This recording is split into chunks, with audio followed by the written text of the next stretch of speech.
sur la façade atlantique. Fin de journée, c'est là qu'on attend le pire. On va retrouver Florane Parfait. Vous êtes en Vendée pour BFM TV. Quelle est la situation à 12h41 ? Eh bien écoutez, le vent continue de souffler toujours un peu plus fort, plus que tout à l'heure. Je suis sur le Remblai ici à Saint-Gilles-Croix-de-Vie et je suis avec Sophie que j'ai rencontrée, Sophie qui vient de Limoges et Sophie donc, qui est venue sur le Remblai malgré l'interdiction pour pouvoir admirer justement le spectacle. Sophie, alors dites-moi tout. Alors c'est vrai que c'est très impressionnant. Ce vent qui souffle très fort et puis ces vagues, c'est très impressionnant. Oui, j'ai jamais vu, je connais la région et c'est la première fois que je vois. Je trouve que c'est très impressionnant. Alors c'est vrai que j'ai pas le droit de venir jusque là, mais en même temps, j'ai pas pu m'empêcher de venir voir parce que je me sens attirée par ce phénomène qui n'est pas courant. Et puis bon, après, je vais quand même respecter de pas aller trop loin. Alors justement, on a croisé la gendarmerie qui faisait de la prévention tout à l'heure, car ça peut être dangereux. On attend des vents qui peuvent aller jusqu'à 130 km/h ce soir. Il est déconseillé justement de venir sur le Remblai. Mais vous, et derrière, on voit toute votre famille. Vous êtes venus malgré tout ici. C'est peut-être pas un petit peu dangereux de faire ça ? Alors, oui, je pense, mais bon, on voit quand même que ça déborde pas sur jusque-là. Et puis c'est vrai que si on sent qu'il y a un danger, on replie vite bagages. Mais bon, ça vaut le coup d'œil quand on connaît comment c'est d'habitude. Nous, on vient de loin, enfin, c'est un spectacle. Puis c'est tellement impressionnant avec ces nuages de soleil, on se demande si c'est réel ou irréel. C'est un peu fantastique. Sophie, ça fait un petit peu peur. Faites quand même attention, voilà, je vous le redis, on attend des vents allant jusqu'à 130 km/h. La Vendée devrait passer en vigilance orange vers 18h, vent violent et vagues submersives.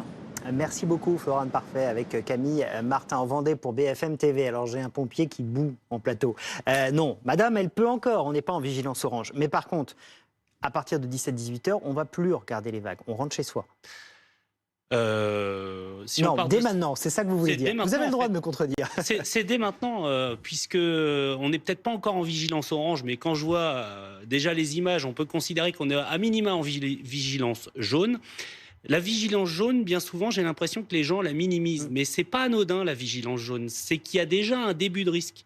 Si la carte, elle n'est pas verte, la carte météorologique, c'est qu'il y a un risque. Et à partir du moment où il y a un risque, on ne s'expose pas. Après, si on s'expose, on assume et par contre, on ne vient pas se plaindre. La parole claire du pompier. Bon, soyez prudents, sinon vous allez vous faire engueuler par le pompier. Précisément, qu'est-ce qu'on attend quand même ? Puisqu'on dit que c'est fin d'après-midi, mais effectivement, il va y avoir des vagues submersion qui vont être puissantes. Il faut être très prudent sur le phénomène qui va se dérouler sur la façade atlantique. Ah oui, non, ce soir, il faut surtout pas aller près de la côte. De grosses vagues sont attendues. Alors heureusement, les coefficients de marée sont très bas. Contrairement au week-end dernier, on était à 104, là on est à 41. Mais la houle sera tellement importante et des rafales de vent à 130-140 km/h, ça veut dire que sur la côte vendéenne, charentaise, girondine, on va avoir des creux de 3-4 mètres en moyenne qui vont se fracasser contre les digues, sur les plages. Donc c'est surtout pas le moment d'aller se promener, de faire une promenade digestive ce soir. Il n'y a aucun problème. On va y aller. Romain Bonnefond, est-ce que ça complique le travail de rétablissement quand une tempête vient se rajouter à une tempête ? Tout à fait, parce que évidemment, ce sont des interventions qui sont complexes, qui peuvent nécessiter du travail en hauteur. Et quand on va travailler en hauteur, on ne peut pas le faire évidemment quand il y a des rafales de vent trop importantes.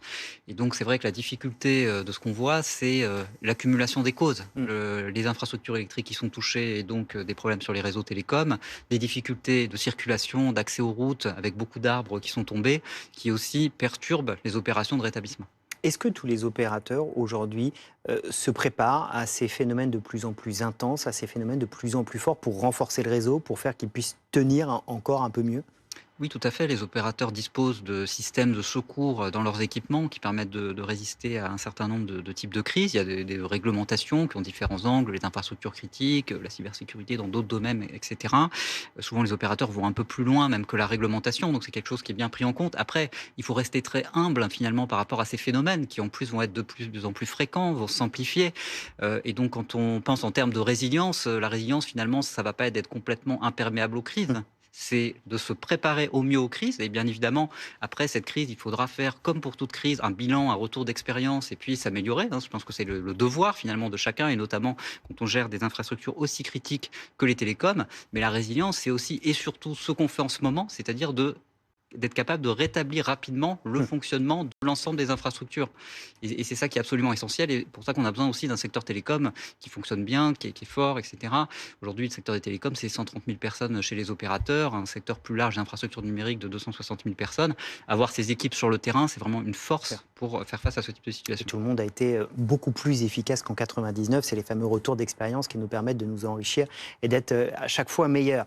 L'avenir, parce qu'il va falloir s'habituer évidemment à ces tempêtes plus fortes, ça va avoir des conséquences peut-être sur les assurances. Stéphanie Durafour, bonjour, merci d'être avec nous. Vous êtes porte-parole d'assureland.com. Deux tempêtes qui se succèdent, alors l'une très puissante, l'autre qui le sera beaucoup moins, Domingos, mais quand même qui va venir surrajouter des dégâts.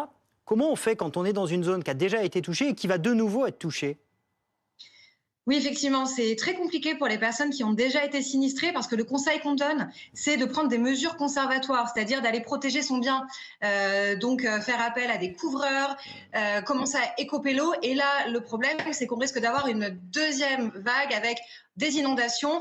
Donc, principale chose à faire, c'est de pouvoir mettre à l'abri tout le mobilier qui peut l'être, surélever ses meubles, protéger son habitat, et puis se plonger peut-être dans une lecture qui n'est pas passionnante, mais son contrat d'assurance habitation, puisque là, on entend beaucoup parler de personnes qui sont privées d'électricité. Il faut savoir que certains contrats d'assurance habitation peuvent prendre en charge le contenu du congélateur, par exemple, peuvent prendre en charge tout ce qui va être panneaux solaires, tout ce qui va être options de jardin. Donc, vérifier qu'on a bien pris ces options pour pouvoir un petit peu pallier à des dégâts qui pourraient survenir sur son logement. Et puis, si on fait appel à des professionnels type couvreur, bien conserver les factures. De même, si on a besoin d'être relogé parce que son logement n'est plus habitable, certains contrats prennent en charge le relogement. Donc, ne pas hésiter à consulter son contrat d'assurance et poser les questions à son assureur pour savoir ce qui est pris en charge ou pas. Est-ce que les assureurs vont faire la distinction entre les dégâts occasionnés par Ciarán, où il y aura probablement cet état de catastrophe naturelle, enfin, c'est même sûr, c'est ce qu'a dit le président de la République, et les dégâts causés par Domingos aujourd'hui, il n'y aura probablement pas, pour le coup, de déclaration de catastrophe naturelle?